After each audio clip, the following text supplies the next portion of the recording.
বিশ্বের সবচেয়ে বড় সমাবর্তন আয়োজন করতে যাচ্ছে চট্টগ্রাম বিশ্ববিদ্যালয়।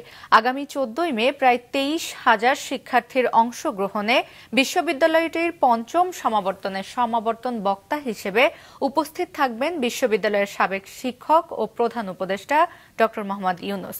বিস্তারিত জানাচ্ছেন মহসেনাত শিহাব, ক্যামেরায় ছিলেন রবিউল টিপু। রোদ, বৃষ্টি কি শীত, শাটল ট্রেনের বগি গানের সুরে পাড়ি দেয় ক্যাম্পাস অব্দি।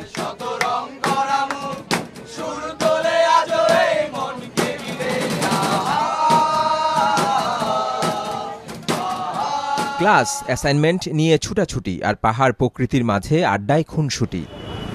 এ পর্যন্ত শুনেই মাথায় আসবে চট্টগ্রাম বিশ্ববিদ্যালয়ের নাম। শাটলের হাতলে ঝুলে ঝুলে ক্লাস ধরা স্মৃতি দোলা দিয়ে যাবে এখানে যৌবনের বসন্ত পার করা শিক্ষার্থীর মনে। 14 মে ক্ষণিকের জন্য হলেও বিশ্ববিদ্যালয়ের সাবেক শিক্ষার্থীরা ফিরে পাবেন হারিয়ে যাওয়া শিক্ষাজীবনের এক ঝলক। দরজায় যে কড়া নাড়ছে পঞ্চম সমাবর্তন, যার জন্য রেজিস্ট্রেশন করেছেন 22,600 জন শিক্ষার্থী। দীর্ঘ 9 বছর পর হতে চলা এ সমাবর্তন হতে যাচ্ছে বিশ্বের সবচেয়ে বড়। এর আগে 2023 সালে নেপালের ত্রিভুবন বিশ্ববিদ্যালয়ের 49তম সমাবর্তন জড়ো করেছিল 26,000 মানুষকে। নিবন্ধিত কনভোকি সহ চবির এবারের সমাবর্তন আলোকিত করতে যাচ্ছেন 30,000-এর বেশি মানুষ। বিশ্ববিদ্যালয়ের প্রাক্তন শিক্ষক, নোবেল বিজয়ী প্রধান উপদেষ্টা ড. মোহাম্মদ ইউনুস থাকবেন সমাবর্তনের প্রধান আকর্ষণ হয়ে। এ ক্ষণজন্মাকে প্রদান করা হবে সম্মানসূচক ডক্টর অফ লিটারেচার ডিগ্রি। উনি আমাদের ইউনিভার্সিটি, আমাদের ফ্যাকাল্টি, আমাদের কলেজ ইকোনমিক্স ডিপার্টমেন্ট উনি পড়িয়েছেন। তো উনি সেখান থেকে ওনার গ্রামীণ ব্যাংক শুরু করতেন, নোবেল লরিয়েট। তো ওনাকে আমরা কনভোকেশন স্পিকার হিসেবে আমরা চিন্তা করে আমরা ওনাকে সম্মত করিয়েছি যে উনি কনভোকেশন স্পিচ দেবেন, এবং ওনাকে আমরা এই কনভোকেশনের মাধ্যমে ডিলিট ডিগ্রি দিয়ে সম্মানিত করব। আগতদের নিরাপত্তার জন্য সম্পন্ন যাবতীয় প্রস্তুতি। 12, 13 ও 14 মে নিজেদের বিভাগ থেকে সংগ্রহ করতে হবে গাউন। সার্টিফিকেটও মিলবে নিজ বিভাগ থেকেই। আমরা চট্টগ্রামের সিভিল প্রশাসন এবং পুলিশের সাথে সংশ্লিষ্ট নিরাপত্তার সাথে সবার সাথে আমরা মিটিং করেছি। যত অংশীজন আছে সকল অংশীজনের সাথে আমরা মিটিং করেছি। সবাই আমাদেরকে সহযোগিতা করছে।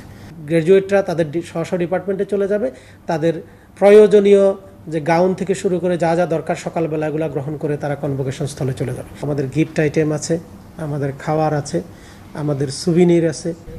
ক্যাম্পাসে এখন সমাবর্তন নিয়ে সাজ রব। প্রকৃতিও প্রস্তুত পলাশ, জারুল, কৃষ্ণচূড়া, সোনালুর রং ছড়িয়ে প্রাক্তন শিক্ষার্থীদের বরণ করে নিতে। শিক্ষকরা জানালেন তাদের শেষ মুহূর্তের প্রস্তুতির কথা। ইতিহাসে সবচেয়ে বৃহত্তম একটি কনভোকেশন হচ্ছে, যেখানে 25,000 লোকের সিটিং অ্যারেঞ্জমেন্ট হচ্ছে, কাজ চলছে। আমাদের মূল ফোকাস হচ্ছে প্রফেসর ডক্টর ইউনুস, তিনি আসছেন এবং দীর্ঘদিন পরে সমাবর্তন হচ্ছে। এজন্য এই সমাবর্তনকে বিশ্বের মধ্যে ছড়িয়ে দেওয়ার জন্য আমরা সোশ্যাল মিডিয়া কাজ করছে এবং বিভিন্ন চ্যানেল কাজ করছে, এবং প্রচার প্রকাশনা বেশি সদস্য হিসাবে আমি বলতে চাই এই কনভোকেশন যেন বাংলাদেশ তথা পৃথিবীর ইতিহাসে একটি শ্রেষ্ঠতম কনভোকেশন হয়, সেটার জন্য আমরা রাত দিন কাজ করে যাচ্ছি। নতুন করে যেন প্রাণের সঞ্চার হয়েছে পঞ্চম কনভোকেশনকে ঘিরে। ছাত্র শিক্ষক সবার মাঝে নানান উৎসাহ উদ্দীপনা লক্ষ্য করা যাচ্ছে, এবং ক্যাম্পাসের সর্বত্র এই সংক্রান্ত উচ্ছ্বাস আমি দেখতে পাচ্ছি, এবং প্রশাসন নানান আয়োজন এটা সম্পন্ন করার প্রক্রিয়া রেখেছে। সব মিলিয়ে বিশাল কর্মযজ্ঞের বাজেট ধরা হয়েছে প্রায় 13 কোটি টাকা। সমাবর্তনে যাতায়াতের জন্য চট্টগ্রাম শহরের বিভিন্ন পয়েন্ট থেকে রাত 10টা পর্যন্ত যাতায়াত করবে 100টি বাস। তবে কেউ ব্যক্তিগত গাড়ি ব্যবহার করতে পারবেন না। মহসেনাত শিহাব, মাছরাঙা সংবাদ, চট্টগ্রাম।